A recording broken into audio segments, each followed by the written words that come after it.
자, 이제 계시록 18장으로 들어가겠습니다. 자, 요한계시록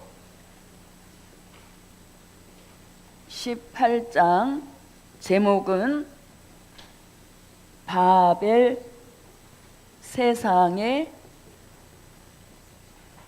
멸망. 바벨 세상의 멸망.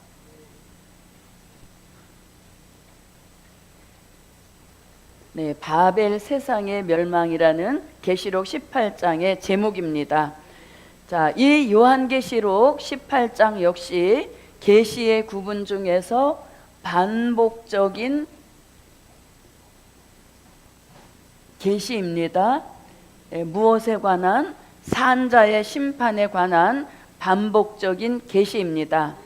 자, 그래서 15장은 재앙 중에 보호받는 백성으로서 15장부터 계속 반복적인 계시가 이어지는 것입니다. 자, 재앙 중에 보호받는 백성이 있다는 것이 계시록 15장입니다. 자, 15장에서 말씀하신 이 재앙은 계시록 16장에서 쏟으시는 심판하시는 방법을 뜻하신 겁니다.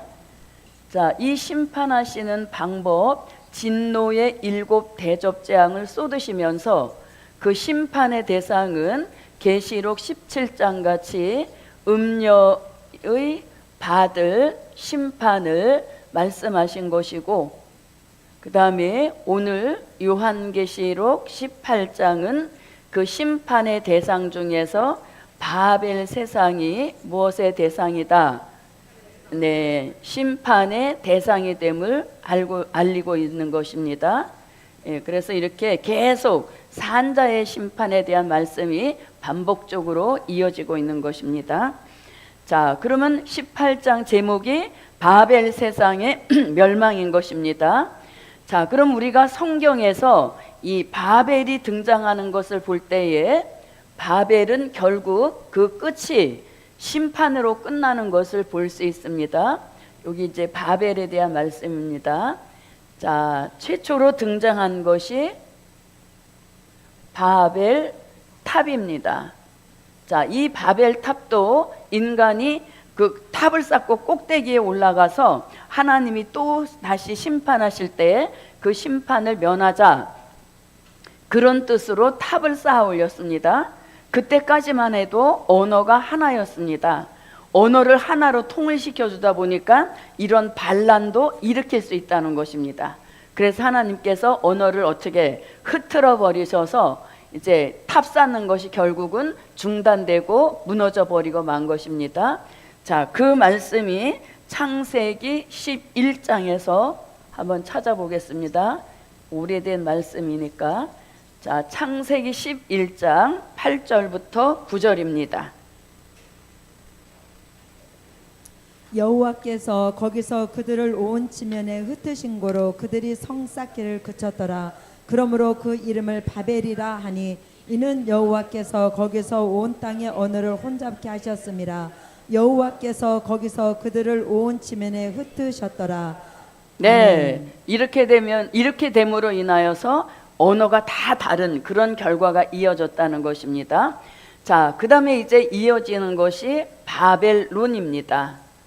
자, 바벨론도 한때는 강대국이었지만 결국 이제 죄를 쌓다 보니까 그 죄가 결국은 무너지게 된 원인이 되었다는 것입니다.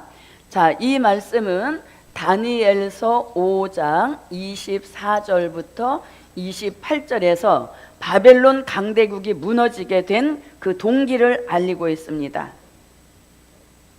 이러므로 그의 앞에서 이 손가락이 나와서 이 글을 기록하였나이다. 기록한 글자는 이것이니 곧 메네 데겔 우바르시니라. 그 뜻을 해석한 건데, 메네는 하나님이 이미 왕의 나라의 시대를 세워서 그것을 끝나게 하셨다 하며, 데겔은 왕이 저울에 달려서 부족함이 배었다 하며, 베레스는 왕의 나라가 나뉘어서 메대와 바사 사람에게 준바되었다 함이니이다. 네. 아멘. 자, 그래서 이렇게 결국 바벨론은 벨사살 왕 시대에 와서 무너지게 된 것입니다. 자, 그 다음에 이제 오늘 계시록 18장에 등장하는 바벨 세상입니다. 자, 이 바벨 세상도 결국은 무너지게 되는데, 바벨 세상이 무너지게 된 동기는 요한계시록 18장 1절로 3절 같이 무슨 처소가 되므로, 귀신의 처소가 되므로 바벨 세상도 결국은 멸망받게 된다는 것입니다. 이 일 후에 다른 전사가 하늘에서 내려오는 것을 보니 큰 권세를 가졌는데 그의 영광으로 땅이 환하여 지더라. 힘센 음성으로 외쳐 가로되 무너졌도다 무너졌도다 큰 성 바벨론이여, 귀신의 처소와 각종 더러운 영에 모이는 곳과 각종 더럽고 가증한 새에 모이는 곳이 되었도다. 그 음행의 진노의 포도주를 인하여 만국이 무너졌으며 또 땅의 왕들이 그로 더불어 음행하였으며 땅의 상고들도 그의 사치의 세력을 인하여 치부하였도다 하더라. 아멘. 네, 그래서 바벨이라는 이름이 들어간 것은 다 무너진 역사를 볼 수 있습니다. 자, 그러면 이제 계시록 18장 같은 바벨 세상도 만들어지게 된 동기가 있습니다. 바벨 세상이 갑자기 생긴 것이 아니라, 자, 요한계시록 6장 7절로 8절에서 무슨 말이 등장되므로 검은 말이 등장됩니다. 근데 이 검은 말은 하는 운동이 뭡니까? 자본주의, 경제 운동을 하러 나온 세력인 것입니다.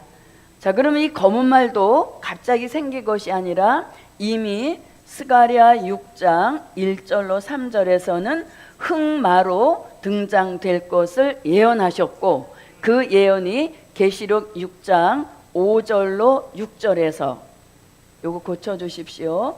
5절로 6절에서 무슨 말로? 검은 말로 등장한 세력입니다. 자, 스가랴부터 읽어보겠습니다. 내가 또 눈을 들어 본즉 내 병거가 두 산 사이에서 나왔는데 그 산은 노산이더라. 첫째 병거는 홍마들이, 둘째 병거는 흑마들이, 셋째 병거는 백마들이, 넷째 병거는 어룽지고 건장한 말들이 메었는지라. 아멘. 네, 그래서 흑마로 등장한다는 예언이 계시록에 와서 성취됩니다. 셋째 인을 떼실 때에 내가 들으니 셋째 생물이 말하되 오라 하기로, 내가 보니 검은 말이 나오는데 그 탄자가 손에 저울을 가졌더라.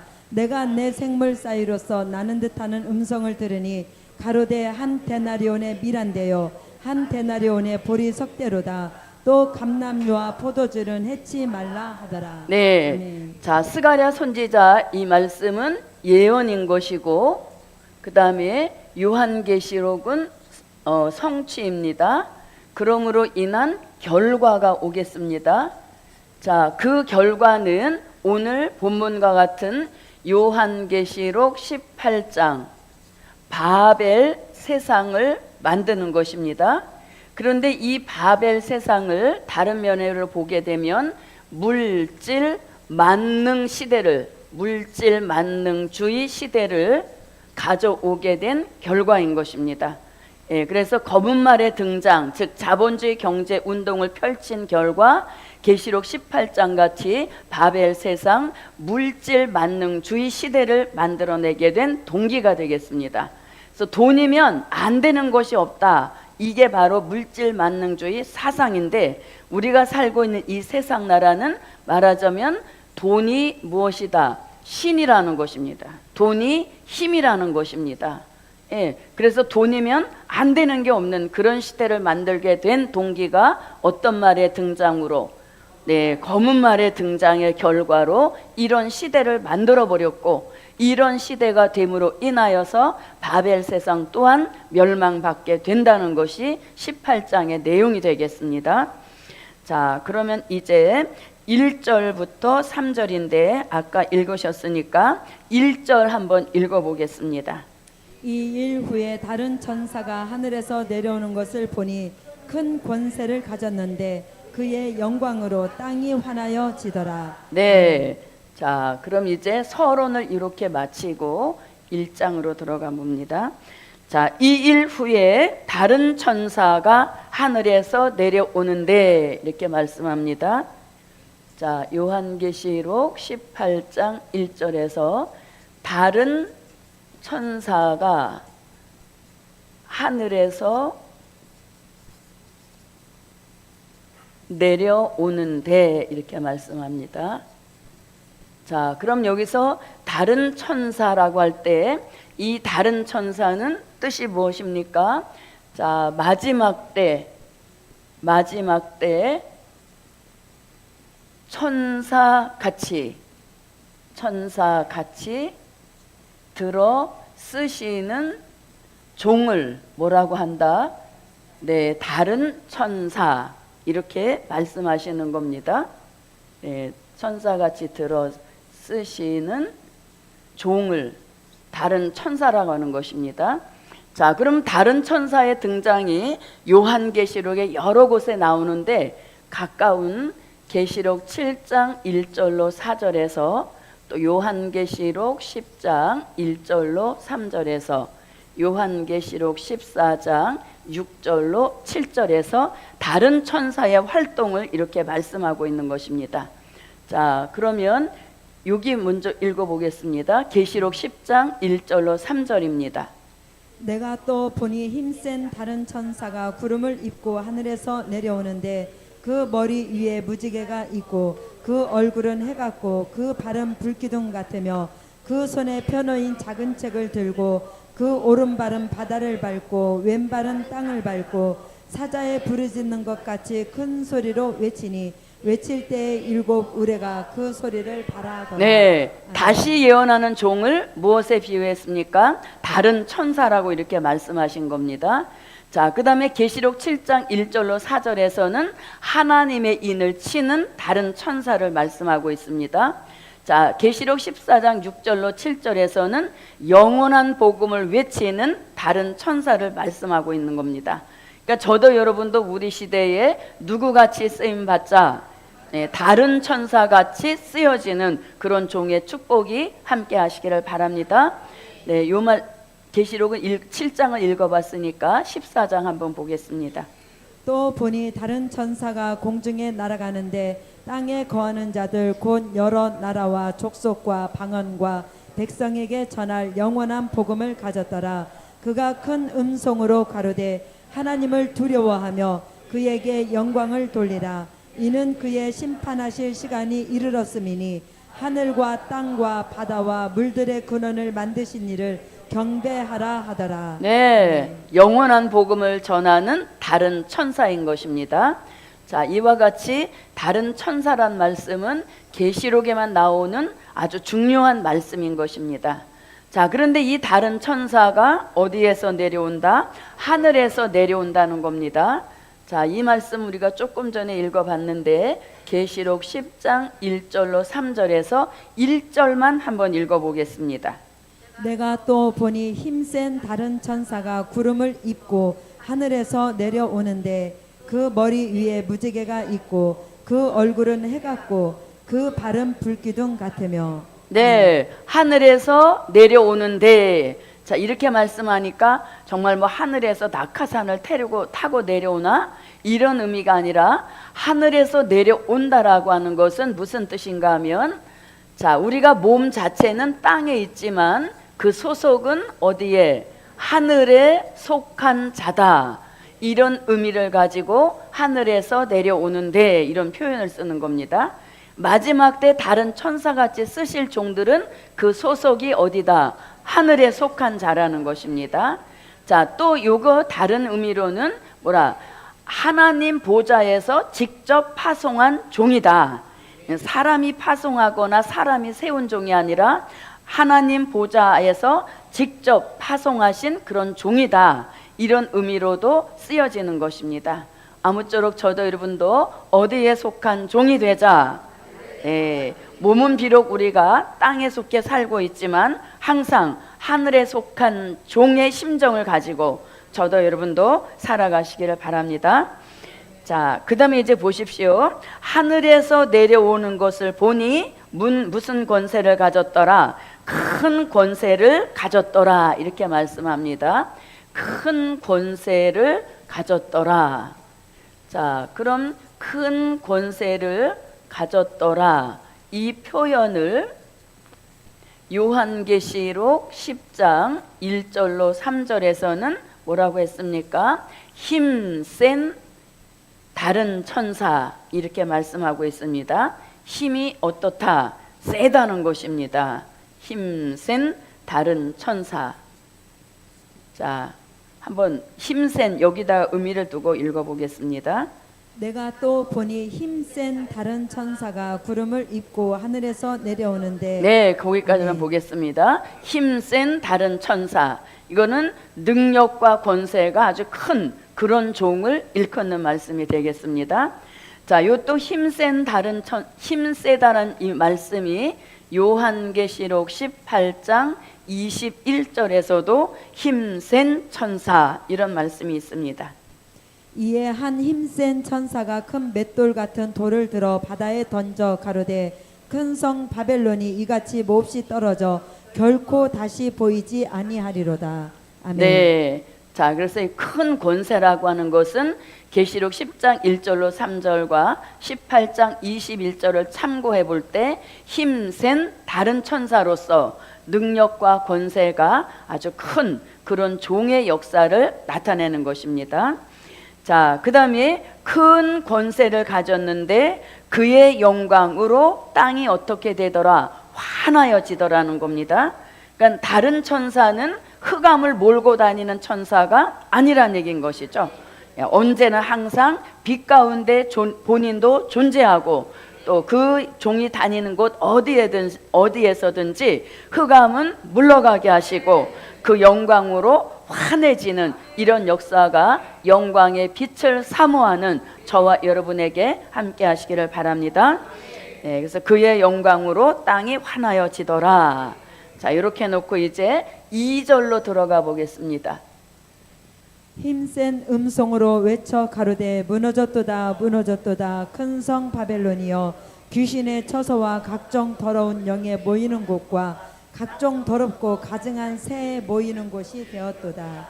아멘. 자, 그러면 이제 2절은 힘센 다른 천사, 어디에서 내려온, 하늘에서 내려오는 힘센 다른 천사가 외치는 겁니다. 그 외치는 내용의 뜻이 2절에 있는 거죠. 그러니까 뭘 외친다? 바벨론이 무너질 것을 외치는 겁니다. 자, 누가? 힘센 다른 천사가. 그럼 요 말씀하고 비슷한 말씀이 이미 어디에서 나왔는가 하면 요한계시록 14장 8절에서도 다른 천사가 똑같은 외침을 외칩니다. 자, 계시록 14장 8절입니다. 또 다른 천사 곧 둘째가 그 뒤를 따라 말하되 무너졌도다 무너졌도다 큰 성 바벨론이여 모든 나라를 그 음행으로 인하여 진노의 포도주로 자로다 하더라. 아멘. 네. 자, 그래서 다른 천사가 외치는 그 내용은 바벨론의 멸망을 외친다는 겁니다. 네, 바벨론의 멸망을 외친다는 겁니다. 누가? 다른 천사가. 자, 그럼 이제 바벨론이 왜 무너지게 되느냐? 그걸 이제 이유를 설명하는 겁니다. 보십시오. 무너졌도다 무너졌도다 큰 성 바벨론이여 이렇게 말합니다. 그럼 여기서 큰 성 바벨론 이렇게 말씀하는데 이 말씀은 이미 요한계시록 17장 5절과 오전에 말씀했던 계시록 17장 18절에서 나오는 말씀을 합한 것입니다. 자, 17장 5절을 한번 보겠습니다. 그 이마에 이름이 기록되었으니 비밀이라 큰 바벨론이라 땅의 음녀들과 가증한 것들의 어미라 하였더라. 아멘. 네. 또 내가 본 바 여자는 땅의 임금들을 다스리는 큰 성이라 하더라. 네. 아멘. 그래서 큰 성 바벨론이 이제 멸망하게 되었다는 겁니다. 왜 멸망하게 되었는가 하면 그 이유가 귀신의 처소와 각종 더러운 영의 모이는 곳이 되었기 때문에 바벨 세상은 뭐한다? 무너진다는 것입니다. 그러니까 이 세상은 오래지 않아서 이 세상은 오래지 않아 심판받게 될 것이다. 이걸 자꾸 외치는 사명이 누구에게 있다? 다른 천사에게 있다는 겁니다. 그러니까 저와 여러분이 해야 할 일이 이 외침이란 얘기인 것이죠. 그래서 세상에 너무 미련을 갖고 세상에 너무 그렇게 애착을 갖고 살지 말라는 이거를 자꾸 알려줘야 될 그 사명이 다른 천사같이 쓰여지는 말세의 사명자들이란 이야기인 것입니다. 자, 그럼 이제 귀신의 처소와 이렇게 말씀합니다. 귀신의 처소와 그 다음에 각종 더러운 영의 모이는 곳이 되어버렸다는 겁니다. 어디가? 우리가 살고 있는 이 세상 나라가 귀신의 처소가 되어버렸고 각종 더러운 영이 모여드는 곳이 되었기 때문에 이거를 심판할 수밖에 없다는 것입니다. 왜냐하면 이런 세상 안에다가 그리스도의 나라를 세울 수는 없는 것입니다. 그래서 이런 곳을, 이제 더러운 곳을 심판하시는 그 역사가 바벨 세상의 멸망이 되겠습니다. 자, 그럼 여기서 각종 더러운 영이 모이는 곳이다 할 때 요 말씀을, 자, 요한계시록 16장 13절로 14절에서 각종 더러운 영이 어떤 영이라는 것을 여기서 알려주는 겁니다. 자, 한번 보겠습니다. 또 내가 봄에 개구리 같은 새 더러운 영이 용의 입과 짐승의 입과 거짓 선지자의 입에서 나오니 저희는 귀신의 영이라 이적을 행하여 온 천하 임금들에게 가서 하나님 곧 전능하신 이의 큰 날에 전쟁을 위하여 그들을 모으더라. 아멘. 네, 각종 더러운 영이 어디에서 나온다? 용의 입에서 나온다는 겁니다. 또 짐승의 입에서 나오고 또 거짓 선지자의 입에서 무엇 나온다? 거짓 선지자의 입에서 귀신의 영, 더러운 영이 나온다는 것입니다. 자, 그러면 용은 요한계시록 12장 7절로 9절에서 옛뱀 마귀 사단을 가리키는 것이고, 짐승은 요한계시록 13장 1절부터 10절에서 바다에서 올라온 짐승으로서 공산주의를 일컫는 세력을 가리킵니다. 그 다음에 거짓 선지자는 요한계시록 13장 11절부터 18절 땅에서 올라온 다른 짐승으로서 진리에서 탈선한 거짓 선지자들의 입에서도 뭐가 나온다? 귀신의 영이 나온다는 것입니다. 자, 이렇게 된 것이 결국은 무슨 영? 귀신의 영이 됨으로 우리가 살고 있는 이 세상 나라는 귀신의 처소가 됨으로 인해서 결국은 멸망받을 수밖에 없다. 요거를 자꾸 알려주라는 것입니다. 자, 보십시오. 바벨 세상, 이 세상 나라는 귀신의 영이 모여드는 귀신의 처소가 되었고 더러운 영이 모이는 곳이 되었다고 자꾸 외쳐야 되는 겁니다. 세상이 멸망한다고 외쳐야 될 다른 천사같이 쓰여질 저와 여러분이 세상이 자꾸 좋아지고 세상이 자꾸 궁금해지고 세상에 자꾸 나가고 싶고 이런 것은 전혀 반대적인 현상인 겁니다. 그래서 이 세상이 망한다, 세상은 멸망한다 이렇게 외칠 저와 여러분이 먼저 세상에 대한 어떤 경각심이 와야 된다는 얘기인 것이죠. 그래야 그 외침에 진심이 섞여지게 되는 것입니다. 그래서 세상을 너무 좋아하고 세상이 부럽고 이렇게 되어지면 외칠 다른 천사하고는 거리가 멀어진다는 얘기인 것입니다. 자, 그러므로 이제 귀신의 처소가 되었다는 겁니다. 자, 그러니까 우리가 살고 있는 이 세상 나라는 우리가 그냥 눈으로 볼 때, 육안으로 볼 때는 화려한 세상이 되어졌고, 뭐 달나라에 이제 뭐 막 무슨 여행도 가고 이런 계획을 가진 그러한 최첨단의 세상이 되어지지만 영적으로 들어가 보면 귀신의 영이 얼마나 많은지 귀신의 집이 되어버린 이런 세상에 우리가 살고 있다는 것입니다. 자, 그러면 귀신의 영이라고 하는 것은 아까도 용의 입, 짐승의 입, 거짓 선지자 입에서 나온다 했습니다. 나오는 곳에 가서 앉아 있게 되면 그 귀신의 영이 나한테 덮칠 수 있다는 얘기인 겁니다. 자, 보십시오. 성령을 우리가 받았습니다. 그 성령을 우리가 받을 때도 성령이 먼저 임한 사람의 외침을 통해서 우리가 성령을 받게 됐듯이 귀신의 영도 마찬가지인 겁니다. 그래서 우리가 어떤 세미나라든가 누구를 만난다든가 모임이라든가 이런 걸 굉장히 심사숙고해야 되는 것입니다. 괜히 가서 앉아 있다가 그런 좋지 않은 귀신의 영 같은 것이 들어오게 되어지면 이건 참 큰일이란 얘기인 것입니다. 그래서 귀신의 영도 옮겨 다닐 수 있다는 것을 알아야 된다는 얘기인 것입니다. 자, 그러면 귀신의 영이 들어오면 귀신의 영이 들어왔다라고 하는 증거가 삶 속에 나타난다는 것입니다. 성령을 받은 우리의 삶 속에 변화가 일어났듯이 귀신의 영도 마찬가지란 이야기인 것입니다. 자, 그러면 귀신의 영이 들어오면 가장 두드러지는 행동이 사치인 것입니다. 사치. 자, 사치에 뒤따라 오는 것이 음란인 것입니다.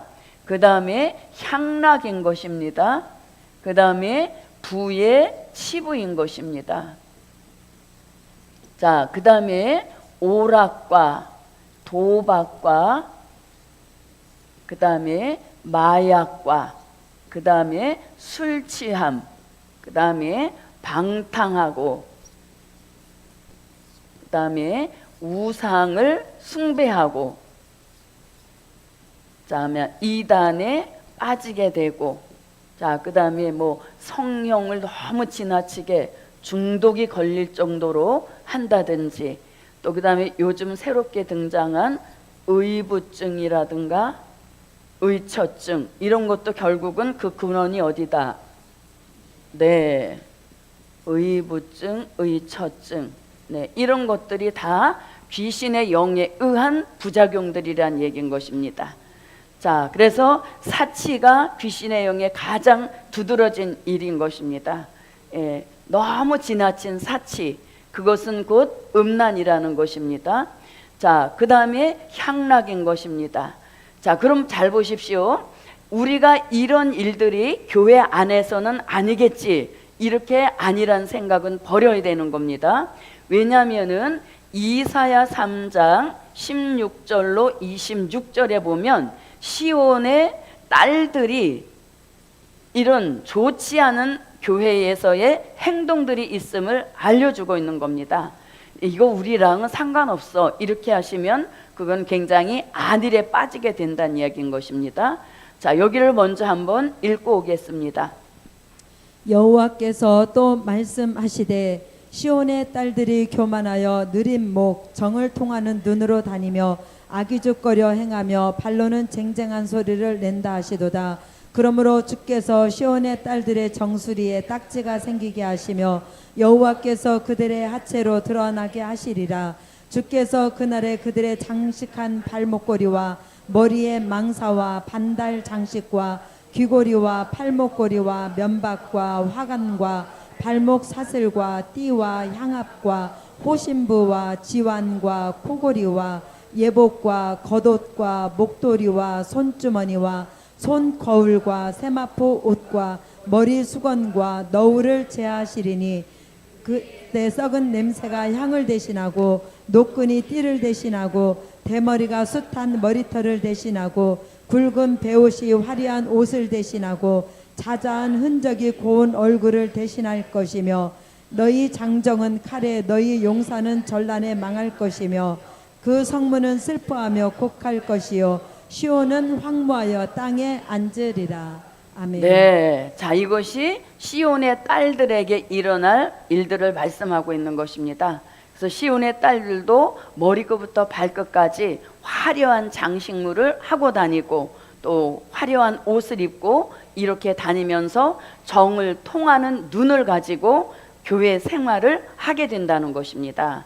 그래서 우리가 교회 안에서도 이런 일들이 일어나고 있음을 주시하시고 서로 간에 이 아이 컨택을 잘해야 되는 것입니다. 이 눈맞춤을 어떻게 눈 맞춤을 잘해야 된다는 얘기인 것이죠. 뭐가 넘어올 수도 있으니까 정을 통하는 음심이 넘어올 수도 있다는 얘기인 것이죠. 자, 그런 의미에서 옆에 분 눈을 한번 맞춰 봅시다. 예.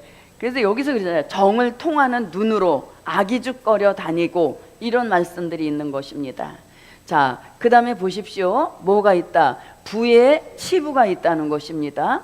자, 이 돈밖에 모른다는 얘기인 겁니다. 성경은 안 읽어도 무엇은 자주 읽어. 통장 거래 내역, 들어온 것이 많은지 나간 것이 많은지 쌓이는 것이 많은지 이런 거, 이게 바로 부의 치부예요. 자, 그러면 부의 치부가 안 좋다는 말씀은 야고보서 5장 1절로 6절에서 추수 때가 되었음에도 불구하고 돈을 쌓아놓거나 간직하면 이렇게 안 좋은 일이 생긴다는 것입니다. 자, 야고보서 5장 1절부터 6절입니다. 들으라 부한 자들아, 너희에게 임할 고생을 인하여 울고 통곡하라. 너희 재물은 썩었고 너희 옷은 좀먹었으며 너희 금과 은은 녹이 슬었으니 이 녹이 너희에게 증거가 되며 불같이 너희 살을 먹으리라. 너희가 말세에 재물을 쌓았도다. 보라, 너희 밭에 추수한 품꾼에게 주지 아니한 삭이 소리 지르며 추수한 자의 우는 소리가 만군의 주의 귀에 들렸느니라.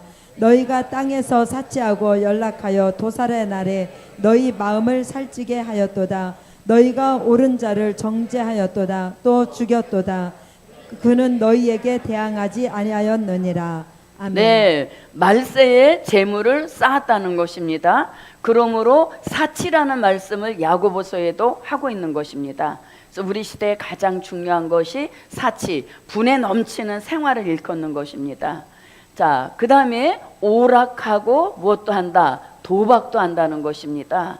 자, 이 오락은 우리 생활 깊은 곳에 이미 다 들어와, 안방까지 들어와 있습니다. 구태여 오락실을 안 가도 안방에서 얼마든지 할 수 있는 것이 오락이란 얘기인 것입니다. 또 도박도 하는 것이고, 오락과 도박은 같이 갈 수도 있는 것입니다. 자, 마약도 마찬가지인 것입니다. 교회 안에까지 들어왔다는 것입니다. 그 다음에 술 취함의 일인 것입니다. 뭐 이렇게 하는 게 이제 보편화가 됐다는 얘기인 것이죠. 근데 이런 것들을 다 누가 조정한다? 귀신의 영의 역사라는 것입니다. 믿음 따로, 뭐 따로, 술 따로 이렇게 되는 거죠. 그래서 오죽하면 우리가 뭐라고 술을 지나치게 먹는 사람한테 뭐라고, 아무래도 술 귀신이 붙었는가 보라고 이렇게 말하는데 다 성경적인 이야기였더라고요. 그래서 이것도 뭐 그렇게 멀리 있는 이야기가 아닌 겁니다. 자, 방탕하고 우상 숭배하고 이단에 빠지고 성령 중독에다가 의부증, 의처증 이런 것들의 근원은 다 귀신의 영에서 비롯이 된다는 겁니다. 그래서 귀신의 영의 역사는 이런 겁니다. 한마디로 말하면 하나님과 멀어지게 만드는 영, 그게 바로 귀신의 영이란 거죠. 하나님과는 멀어지게 만들고 세상하고는 가까워지게 만드는 그 영이 귀신의 영이란 이야기인 것입니다. 그래서 우리는 이거를 자녀분들을 놓고 기도를 많이 해야 됩니다. 우리 자녀들은 어떤 그런 영적인 면역력이라든가 이런 상식이 부족하다는 얘기인 것입니다. 그래서 뭐 이렇게 만났을 때 뭐 괜찮겠지, 한 잔 정도야, 이런 것들로 사회가 그렇게 적응시켜 가는 겁니다. 그래서 그런 것들에 대한 경각심을 자꾸 자녀들에게 알려줘야 된다는 얘기인 것이죠. 그래서 이제는 출세를 얼마나 하느냐, 여기다가 자녀의 그 교육관을 두면 안 된다는 얘기인 것입니다. 출세보다 더 중요한 것이 이러한 세상이 되었다라고 하는 여기다가 초점을 맞추고 교육도 그런 식으로 나가야 된다는 이야기인 것이죠. 그래서 우리 자녀가 출세했다 뭐 이런 것에 대해서 이런 것이 깔려있는 세상이라는 것을 저도 여러분도 바로 인지하시고, 자녀에 대한 어떤 지침, 교육의 지침 이런 것들도 시대에 맞게 바꿔야 될 필요가 있는 시대라는 이야기인 것입니다. 자, 그래서 귀신의 영이 역사하지만 우리들에게는 뭘 부어주셔서, 새 영을 부어주셔서 이 귀신의 영하고는 상관없게 하시는 이런 역사와 축복이 함께 하시기를 바랍니다. 그래서 새 영이란 에스겔서 36장 26절에서 말씀하시는 것입니다. 자, 그러니까 우리가 살고 있는 시대는 영적으로 굉장히 혼탁하고 아주 혼선을 빚는 그런 시대인 거예요. 왜냐하면 귀신의 영만 역사하는 것이 아니라 또 무엇도 있으니까 깊이 잠들게 하는 잠든 신도, 우리 시대에 부어주시는 그 영의 하나의 그 역사란 얘기인 것이죠. 그러다 보니까 영의 세계가 한없이 복잡하고 한없이 탁한 시대에 살고 있다는 이야기인 것입니다. 그래서 우리는 반드시 무슨 영의 역사, 네, 새 영의 역사 받아서 귀신의 영이나 잠든 신에 피해받지 않는 그런 특별한 영계 보존에 힘쓰는 저와 여러분이 되십시다. 자, 에스겔서 36장 26절입니다. 또 새 영을 너희 속에 두고 새 마음을 너희에게 주되 너희 육신에서 굳은 마음을 제하고 부드러운 마음을 줄 것이며. 네, 새 영을 이렇게 말씀하셨는데 이 축복을 받아야 됩니다. 자, 그러면 귀신의 영의 역사를 이렇게 많이 말씀했는데 귀신의 영으로 오는 것 특징 중에 하나가 뭐냐면 다 이것은 중독성을 가지고 있다는 겁니다. 중독성을 가지고 있다는 것은 곧 뭐가 되지 않는다? 절제가 되지 않는 특징을 가지고 있다는 것입니다. 절제가 되지 않는다는 겁니다. 그래서 한번 발을 들여놓게 되면 빠져나오기가 힘든 그런 것들이 바로 귀신의 영의 역사로 일어나는 일들이란 얘기인 것입니다. 그래서 저와 여러분은 이 절제할 수 있는 성령의 9가지 열매, 성령의 9가지 열매가 함께해서 딱 절제할 자리에서는 절제할 수 있는 그런 은혜가 함께 하시기를 바랍니다. 자, 성령의 9가지 열매는 갈라디아서 5장 22절부터 23절에서 말씀하고 있습니다. 자, 성령의 9가지 열매는 사랑과 희락과 화평과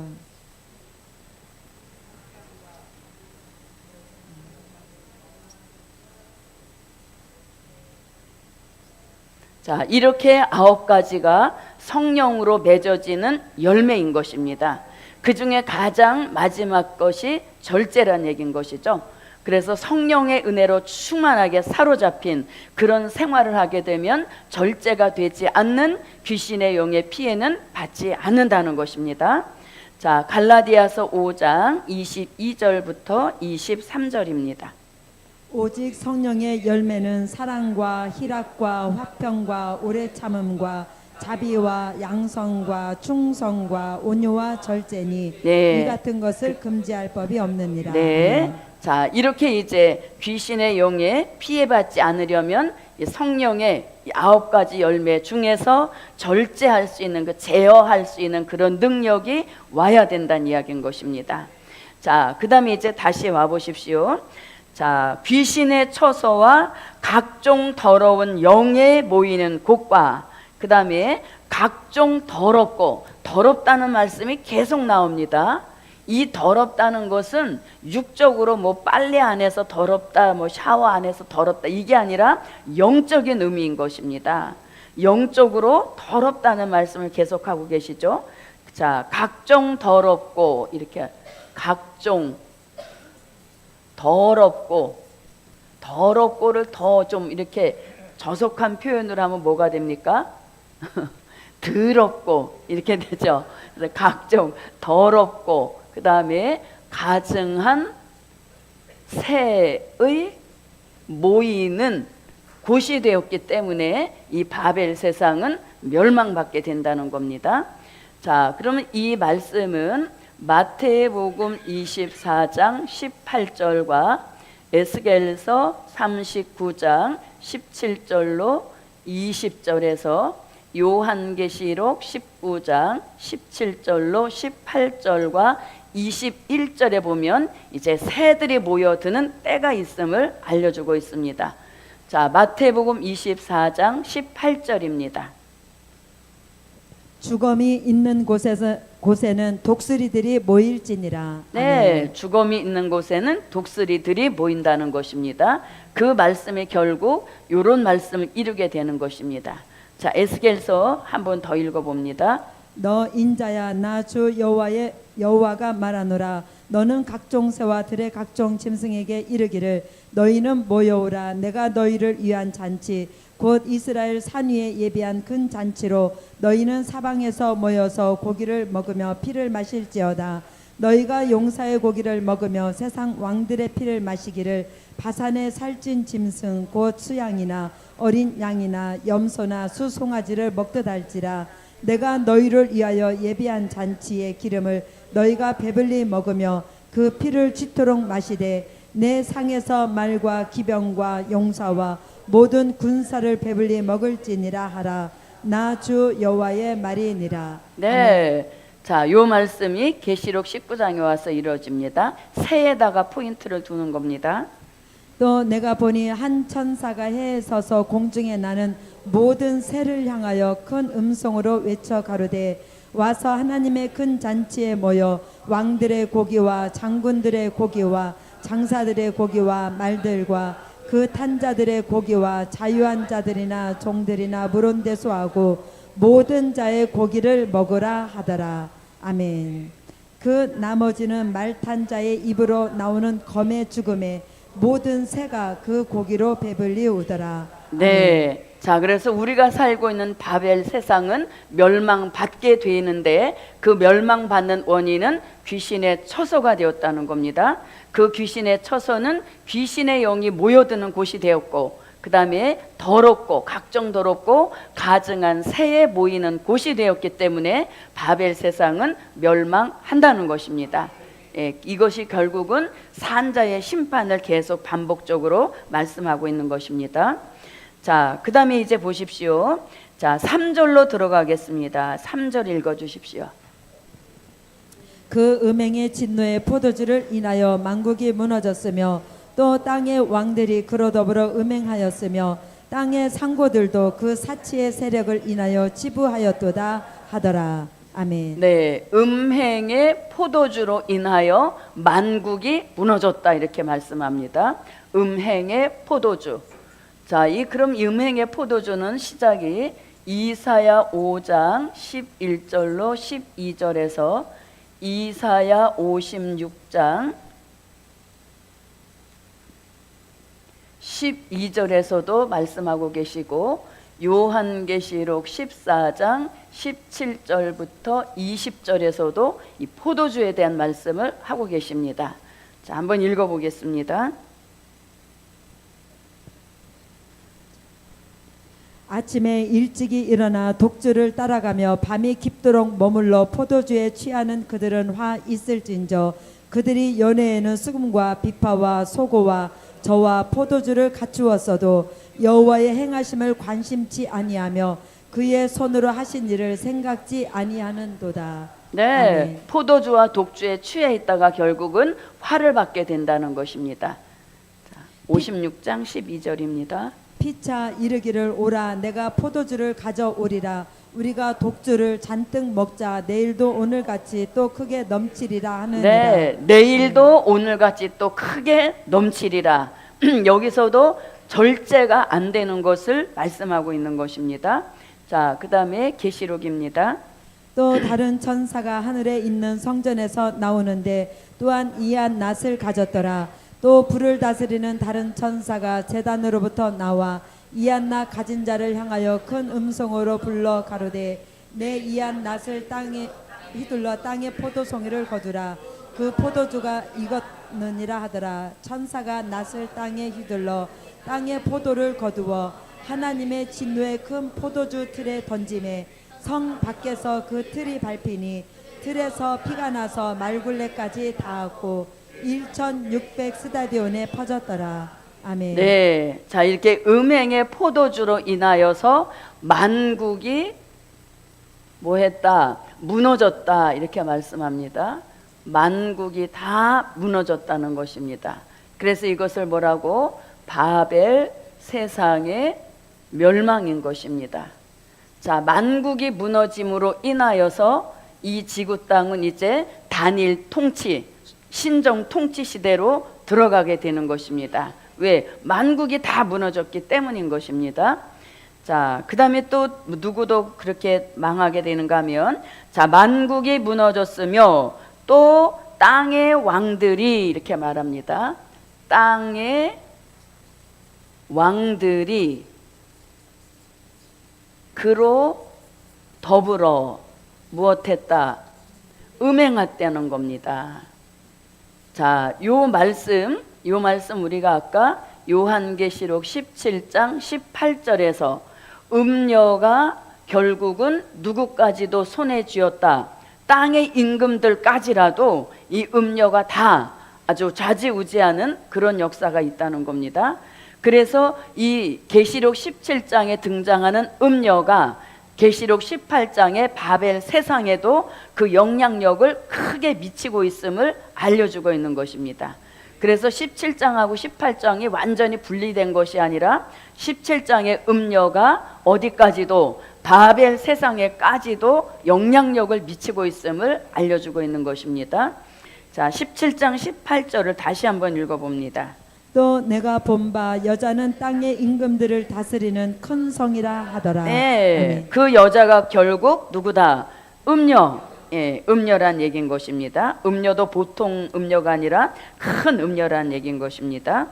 자, 그 다음에 또 땅의 왕들만 그런 것이 아니라 상고들도 이렇게 말합니다. 상고들, 장사하는 사람들을 말하는 겁니다. 이 상고들도 그 음행의 땅의 상고들도 그 사치의 세력을 인하여 무엇했다? 치부하였다는 겁니다. 이 상고들도 결국 사치를 하게 되었고 그 다음에 치부하게 되었다는 것입니다. 그래서 마지막 이 바벨 세상의 가장 큰 특징은 너나 없이 사치하는 생활을 하고 있음을 알려주고 있고, 또 너나 없이 돈 하면서 돈을 추구하는 그런 시대로 가고 있는 것을 알려주고 있다는 것입니다.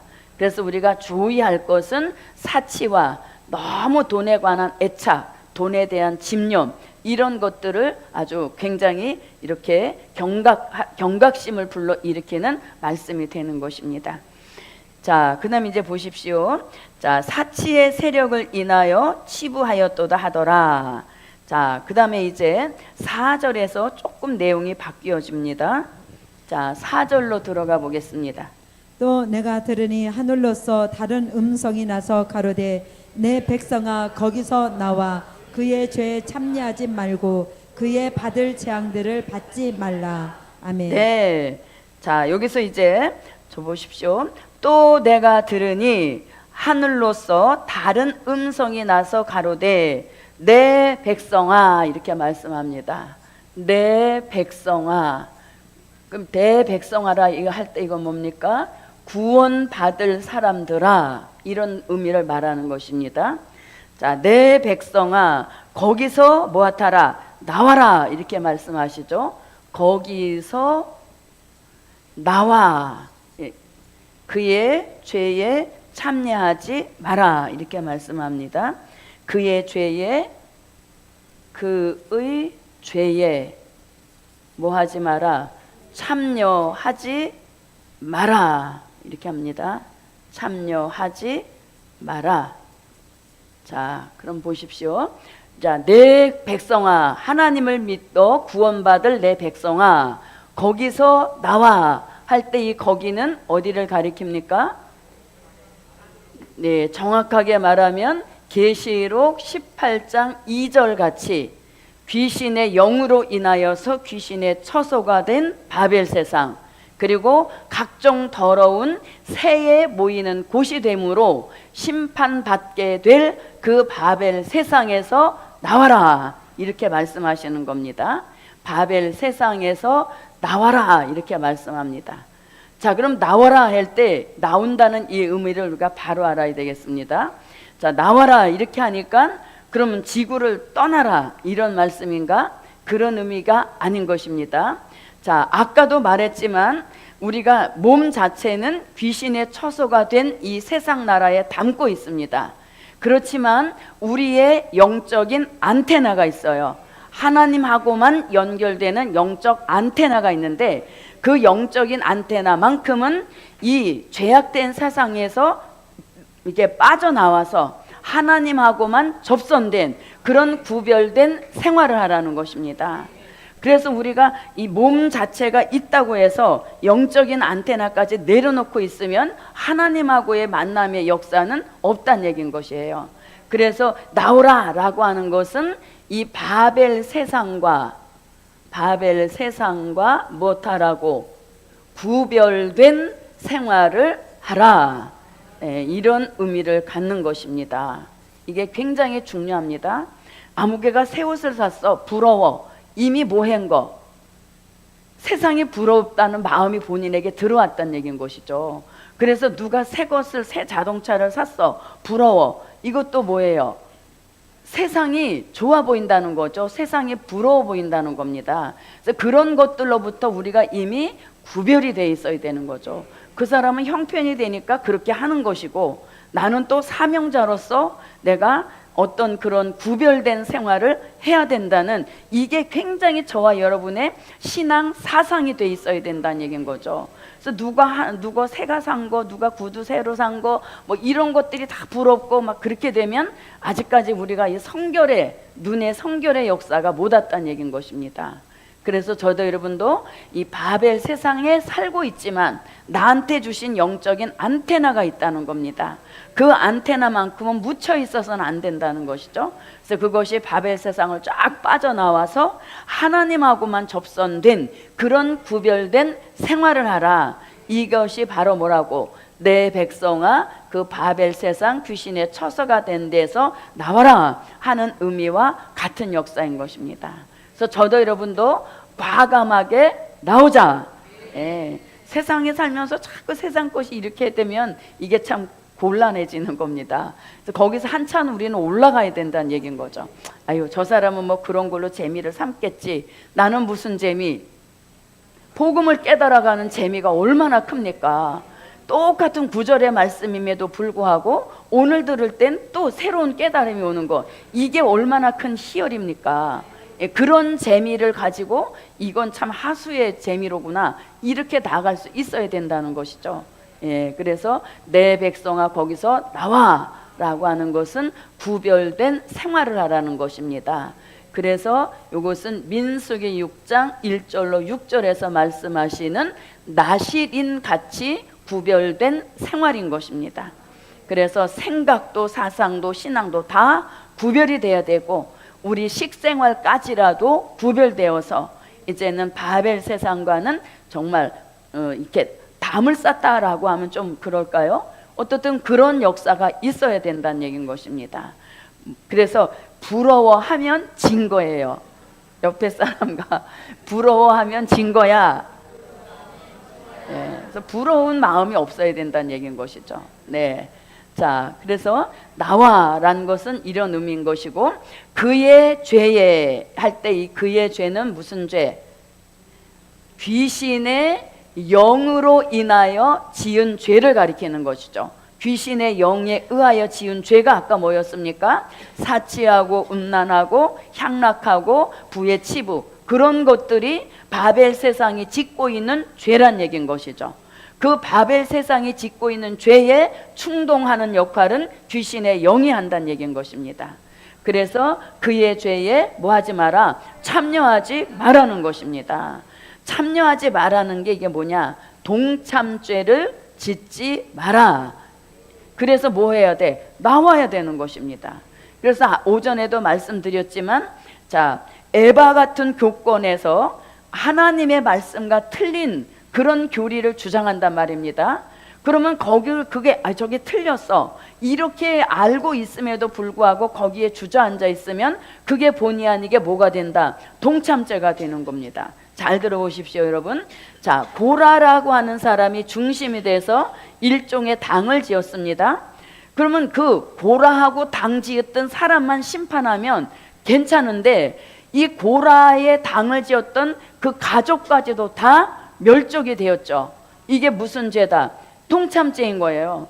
직접 당 짓는 그 일에는 가지 않았지만 당을 지은 사람의 가족이었다는 그걸로 인하여서 동참죄 성립이 됨으로 인하여서 다 멸망받은 이러한 역사인 것입니다. 그래서 우리는 이 동참죄에 짓지 않아야 되는 겁니다. 이게 말세 사명자라고 하는 것이 물론 저도 그 경지에 도달하려면 아직 멀었겠지만 굉장히 섬세한 가운데 검열받으며 가는 길인 것이에요. 그래서 부정한 음식이 등장한 거기에 내가 앉아 있어도 그것은 동참죄가 성립이 된다는 이야기인 것입니다. 그래서 저도 여러분도 이런 말씀을 나는 뭐 그런 것과 상관없는데 이렇게 되면 안 되는 거죠. 그래서 우리가 철저한 구별된 생활을 하라는 것이 이제 내 백성에게 주시는 하나님의 당부의 말씀인 것입니다. 그래서 이렇게 가족끼리의 행사를 할지라도 그런 자리엔 절대로 동참해서는 안 된다는 얘기인 것입니다. 사람들은 말합니다. 술 취하지 말라 그랬지 술 마시지 말란 말은 없다고 이렇게 비켜가죠. 그러나 정상적으로 내 혈액이 돌아가는 속도가 있습니다. 그런데 한 잔이라도 들어왔을 때는 정상적 혈액이 돌아가는 속도와는 달라진다는 얘기인 것이죠. 그것 자체가 이미 취한 결과가 된다는 얘기인 것입니다. 그래서 저도 여러분도 이 동참죄에 대한 것을 바로 알으시고 그런 자리를 내가 만들어서도 안 되는 것이고 이거는 사명자로서는 할 일이 아니란 얘기인 것입니다. 다 이미 하고 계시는 줄 믿습니다. 네, 그래서 이렇게 그의 죄에 참여하지 마라. 무슨 죄? 동참죄. 그런가 하면 참여하여 복을 받는 일도 있습니다. 그게 뭐냐면 요한계시록 1장 9절입니다. 이런 것은 반드시 동참해야 복을 주시는 역사입니다. 계시록 1장 9절입니다. 나 요한은 너희 형제요 예수의 환난과 나라와 참음에 동참하는 자라. 하나님의 말씀과 예수의 증거를 인하여 반모라 하는 섬에 있었더니. 네, 예수의 환난에는 동참하는 것이 복이요 예수의 참음에 동참하는 것이 복이요 이런 환난과 참음에 동참한 그 사람에게는 예수의 나라에 들어가는 일에도 참여하게 하신다. 그래서 동참해야 할 자리, 동참해서는 안 될 자리, 이것을 확실하게 분별할 수 있는 그런 은혜가 사명 있는 저와 여러분에게 꼭 함께 하시기를 바랍니다. 그 다음에 이제 또 넘어가 보겠습니다. 내 백성아 거기서 나와 그의 죄에 참여하지 말고 그 다음에 그의 받을 재앙들을 받지 마라 이렇게 말씀합니다. 그러면 그의 받을 재앙 이렇게 말합니다. 그의 받을 재앙 이렇게 말합니다. 그러면 이건 무슨 죄를 지었던 귀신의 영으로 인하여서 지었던 그 죄를 짓게 되어지면 재앙을 받게 된다는 겁니다. 그럼 이 재앙은 요한계시록 15장 1절과 요한계시록 16장 1절에서 말씀하시는 7 대접 재앙, 하나님의 진노가 이것으로 마치리로다 한 그 재앙과 같은 재앙인 것입니다. 한번 읽어보겠습니다. 또 하늘에 크고 이상한 다른 이적을 보매 7 천사가 7 재앙을 가졌으니 곧 마지막 재앙이라. 하나님의 진노가 이것으로 마치리로다. 네. 아멘. 또 내가 들으니 성전에서 큰 음성이 나서 7 천사에게 말하되 너희는 가서 하나님의 진노의 7 대접을 땅에 쏟으라 하더라. 네. 그러니까 거기서 나와라 하실 때 얼른 나와야만 이 재앙에 받지 않게 된다는 겁니다. 그러니까 저도 여러분도 과감하게 나오자. 어디에서 나오자? 바벨 세상에서 구별된 생활을 하라는 것입니다. 그 다음에 이제 다시 보십시오. 이제 5절로 들어가겠습니다. 그 죄는 하늘에 사무쳤으며 하나님은 그의 불의한 일을 기억하신지라. 아멘. 네. 그 죄는 이렇게 말씀합니다. 귀신의 영의 역사로 지은 그 죄는 어떻게 됐다? 하늘에 사무쳤다는 것입니다. 그 죄는 하늘에 사무쳤다. 하늘에 사무쳤다는 게 뭡니까? 죄를 지은 게 차곡차곡 쌓여져서 하늘에까지 닿았다는 것입니다. 그걸 뭐라고 한다? 죄가 하늘에 사무쳤다는 것입니다. 저는 오늘 아침에 이제 일어나면 계속 그 말씀이 묵상이 되지 않습니까? 예, 계속 오늘 할 구절을 되새우고 이렇게 하는 것이죠. 그러니까 이제 식구들을 무슨 얘기를 해도 그게 그냥 이렇게 심각하게 안 들리는 거죠. 그래서 지난번에 얘기했는데 왜 또 그래, 이렇게 그런 소리를 많이 듣게 되어지죠. 근데 오늘 아침에 이 말씀을 계속 이렇게 묵상하는데 무슨 생각이 드냐면, 그 죄가 하늘에 사무쳤다 이렇게 말씀을 하시는데, 혹시 내 죄까지 여기다 보태지지는 않았는지 그 생각이 딱 드는 겁니다. 그래서 하늘에까지 사무쳤다, 세상이 지은 죄가 하늘에까지 사무쳤는데 혹시 내 죄도 여기에 끼어서 하늘에까지 올라가고 있지는 않을까, 그 생각이 퍼뜩 들더란 얘기인 것입니다. 그래서 우리가 하늘에까지 사무치지 않게 하려면 가장 중요한 게 무엇이다? 회개인 것입니다. 그래서 회개를 해서 자꾸 죄를 털어버려야 쌓이는 이 일이 반복되지 않게 된다는 이야기인 것이죠. 혹시 내 죄도 여기다 같이 합쳐져서 사무쳐 올라가고 있지는 않을까? 그 생각이 딱 드니까 정신이 뻗쩍 나죠. 그러면서 드는 게, 그렇지, 회개밖에 없구나, 그 생각이 드는 거예요. 그럼 보십시오. 그 죄가 하늘에 사무쳤다라고 하는 것은 우리 시대 사람들이 회개를 한다 안 한다? 안 하고 산다는 얘기인 겁니다. 그러니까 자꾸 쌓여서 하늘에까지 사무친 이 결과를 가져왔다는 얘기인 것이죠. 그래서 저도 여러분도 뭐가 최고의 은혜다, 회개가 최고의 은혜라는 것을 다시 한번 생각해 볼 수 있다는 얘기인 것입니다. 네, 그래서 그 죄가, 사실 우리는 땅을 정복하고 땅을 다스리라, 우리의 그 활동 범위는 땅에다가 이걸 제한해 주셨는데, 그 쌓아 올려간 것이 좋은 일도 아니고 죄가 하나님의 영역인 하늘에까지 사무쳤다, 이렇게 되니까 하나님의 입장에서는 이제는 참지 못하신다는 겁니다. 그래서 뭘 하신다? 죄를 쌓아 올린 이 바벨 세상을 심판하신다, 이렇게 나오시는 거거든요. 그래서 이 하늘에까지 사무쳤다는 것은 우리 시대 사람들이 회개와는 상관없이 그날 기분에 따라 살고 있다는 것을 알려주고 있는 것입니다.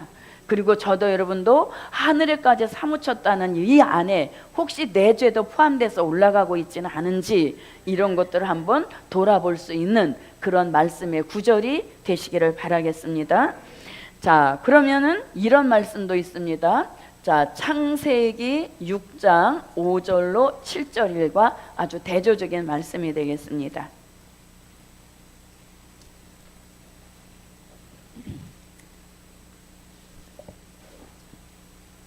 여호와께서 사람의 죄악이 세상의 관영함과 그 마음의 생각의 모든 계획이 항상 악할 뿐임을 보시고 땅 위에 사람 지으심을 한탄하사 마음에 근심하시고. 네. 자, 가라사대 나의 창조한 사람을 내가 지면에서 쓸어버리되 사람으로부터 육축과 기는 것과 공중의 새까지 그리하리니 이는 내가 그것을 지었음을 한탄함이니라 하시니라. 네. 아멘. 노아 심판을 가져오게 된 동기도 그 시대 사람들이 지은 죄가 세상에 관영했기 때문에 이 노아의 심판을, 홍수의 심판을 가져오게 됐다는 것입니다. 그런데 우리 시대에는 하늘에까지 사무쳤다는 것입니다. 자, 이 죄가 하늘에까지 사무쳤다는 이 말씀을 예레미야 선지자도 예레미야 51장 9절에서 비슷한 말씀을 하고 있습니다. 예레미야 51장 9절입니다. 우리가 바벨론을 치료하려 하여도 낫지 아니한즉 버리고 각기 고토로 돌아가자. 그 화가 하늘에 미쳤고 궁창에 달하였음이로다. 네, 아멘. 그 화가 궁창에 하늘에까지 달하였다, 이렇게 말씀합니다. 자, 그래서 그 죄는 하늘에 사무쳤으며, 그 다음에 하나님은 그의 불의한 일을 기억하신지라, 이렇게 말씀합니다. 하나님은 그의 무슨 일? 불의한 일을 기억하고 계신다는 겁니다. 하나님은 그의 불의한 일을 기억하고 계신다. 자, 그러니까 하나님의 기억 속에 나는 어떤 사람으로 기억이 되고 계실까? 이것도 굉장히 중요한 것입니다. 자, 하나님은 그의 불의한 일을 기억하고 계신다 이렇게 말씀합니다. 자, 그럼 여기서 불의한 일은 또 뭡니까? 귀신의 영에 미혹받아서 한 일들은 다 무슨 일이다? 불의한 일이란 얘기인 겁니다. 그래서 이 불의한 일을 기억한 그 사람은 어떤 결과를 가져오냐면 계시록 22장 11절에서 불의한 자를 갈라서 왼편에 세우는 이런 일을 당하게 된다는 것입니다. 그래서 우리가 불의한 일을 기억하는 사람, 불의한 일로 쟤는 맨날 불의한 일만 해, 이런 기억에 하나님 앞에 기억되어서는 안 된다는 얘기인 것입니다. 저도 여러분도 선한 일을 행하는 자로 하나님이 기억해 주시기를 바라야 되겠습니다. 자, 계시록 22장 11절입니다. 불의를 하는 자는 그대로 불의를 하고 더러운 자는 그대로 더럽고 의로운 자는 그대로 의를 행하고 거룩한 자는 그대로 거룩되게 하라. 네. 그래서 불의한 일을 기억하고 계시다가 결국은 왼편에 세우는 이런 일들을 당하게 된다는 것입니다. 자, 그 다음에 자 8절을 한번 읽어보겠습니다. 6절입니다. 그가 준 그대로 그에게 주고 그의 행위대로 갑절을 갚아주고 그의 섞은 잔에도 갑절이나 섞어 그에게 주라. 아멘. 네. 자, 보십시오. 그가 준 그대로 그에게 주고, 여기서 그가라고 하는 것은 계속 그가라고 하는 것은 계속 뭐예요? 큰 음료를 말씀하는 겁니다. 그래서 음행으로 인한 진노의 포도주, 이런 것들을 일컫는 것입니다. 자, 그가 준 그대로 그에게 주고 그의 행위대로 갑절을 갚아주라는 겁니다. 자, 그래서 우리는 이것을 행위대로 얼마를 갚아주라, 갑절로, 내가 한 것보다 돌아오는 그 보응은 갑절이라는 것입니다. 갑절로 갚아주라. 자, 그러면 이 갚아주신다는 말씀을 우리가 요한계시록 2장 23절에서도 말씀하고 요엘서 2장 25절과 요엘서 3장 21절과 요한계시록 22장 12절에서도 갚아주신다는 말씀이 나옵니다. 자, 이거 다 읽으면 시간이 가니까 여기 한번 읽어보겠습니다. 계시록 2장 23절입니다.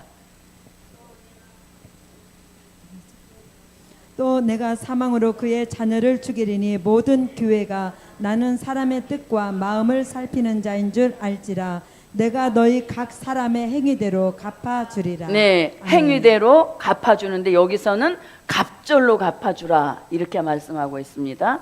자, 계시록 22장 12절입니다. 보라, 내가 속히 오리니 내가 줄 상이 내게 있어 각 사람에게 그의 일한 대로 갚아주리라. 네, 일한 대로 갚아주리라 이렇게 말씀합니다. 그래서 이것을 우리는 하나님의 공의의 시행이다 이렇게 말씀합니다. 하나님의 공의의 시행. 자, 지금은 공의가 시행되지 않고 유보되고 있습니다. 그러나 반드시 공의가 시행되는 때가 온다는 것입니다. 자, 그 말씀이 데살로니가 후서 1장 5절부터 10절에서 공의의 시행이 오는 것을 말씀하고 있습니다.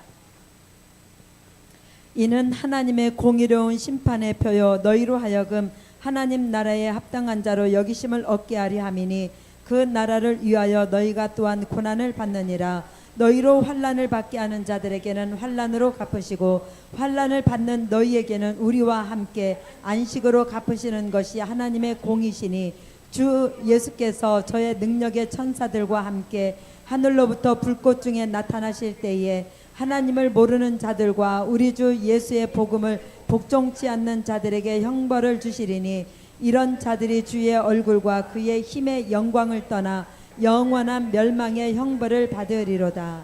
아멘. 네, 이것을 일컬어 뭐라 하신다? 공의의 시행이라고 하는 것입니다.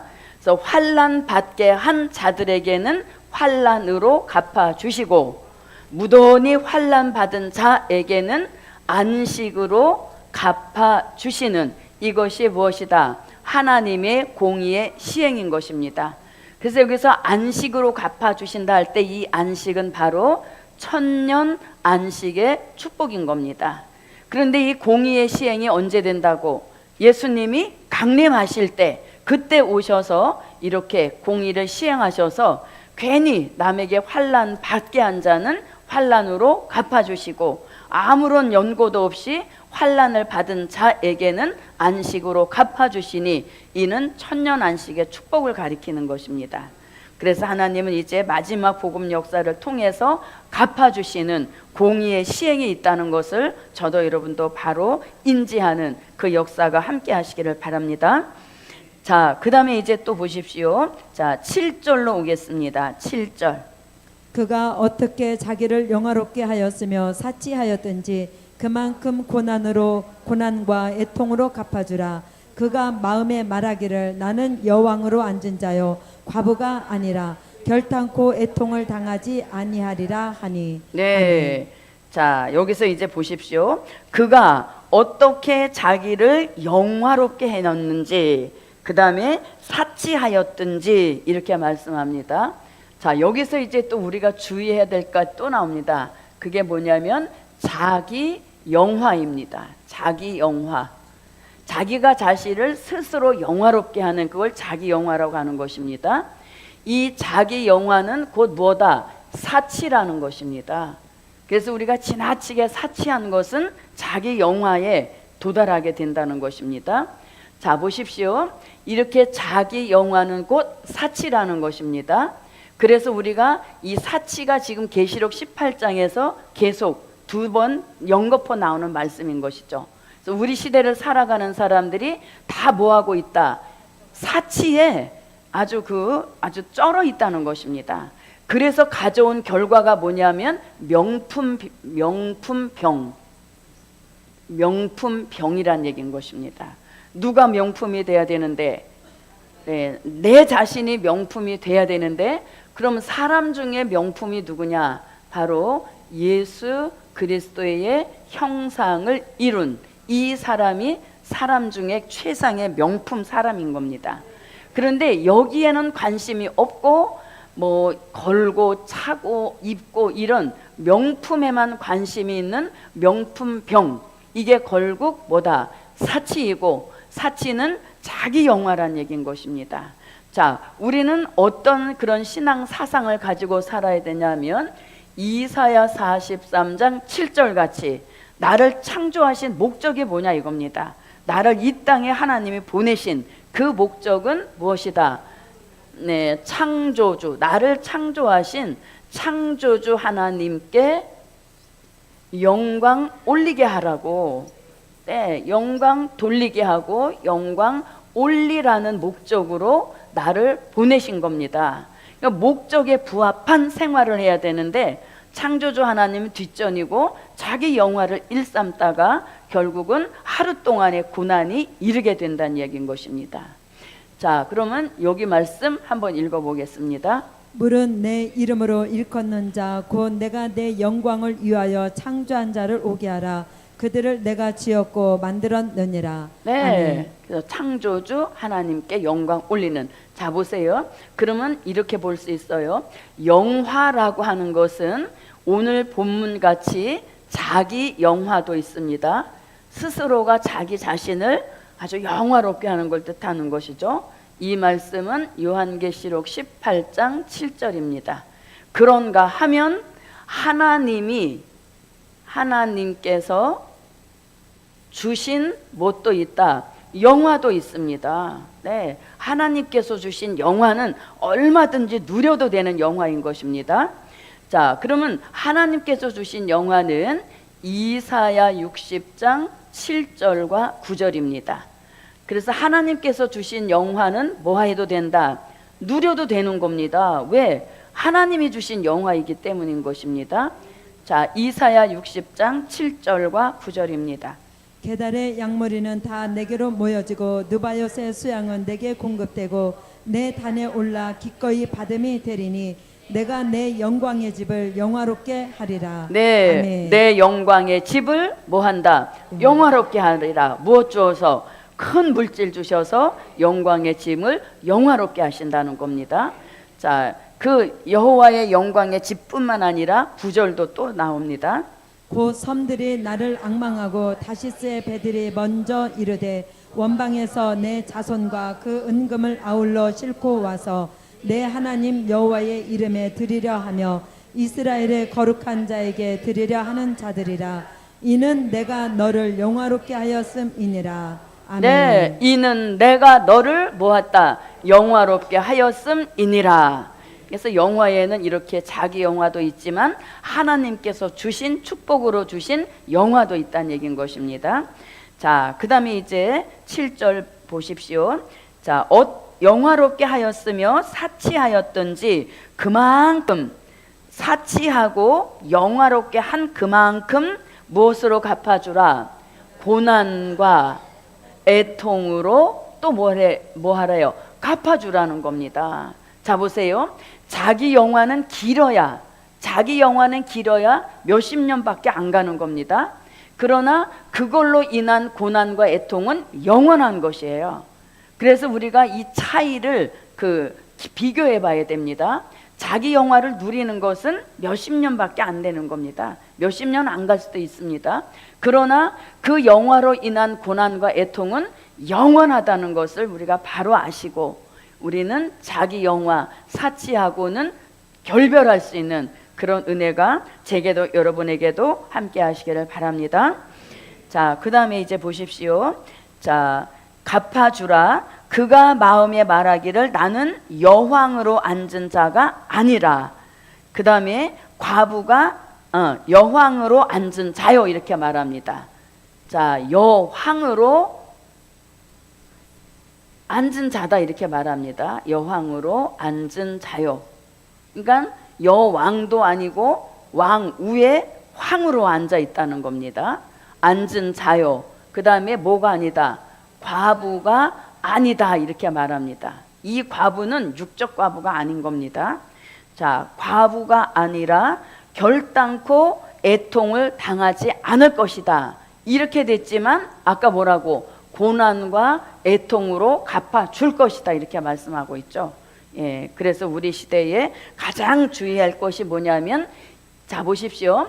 자기 영화 사치 이것도 다 시작은 어디서 되는 겁니까? 귀신의 영에서 비롯된 일들인 겁니다. 그 귀신의 영으로 인하여서 자 우리가 새 영을 받고 성령의 감동을 충만하게 받으면 하나님께만 영광인 것입니다. 그런데 이건 그 반대 자기 영화 사치 이것은 다 어디서 비롯된 것? 귀신의 영에서 비롯된 일들이란 얘기인 것입니다.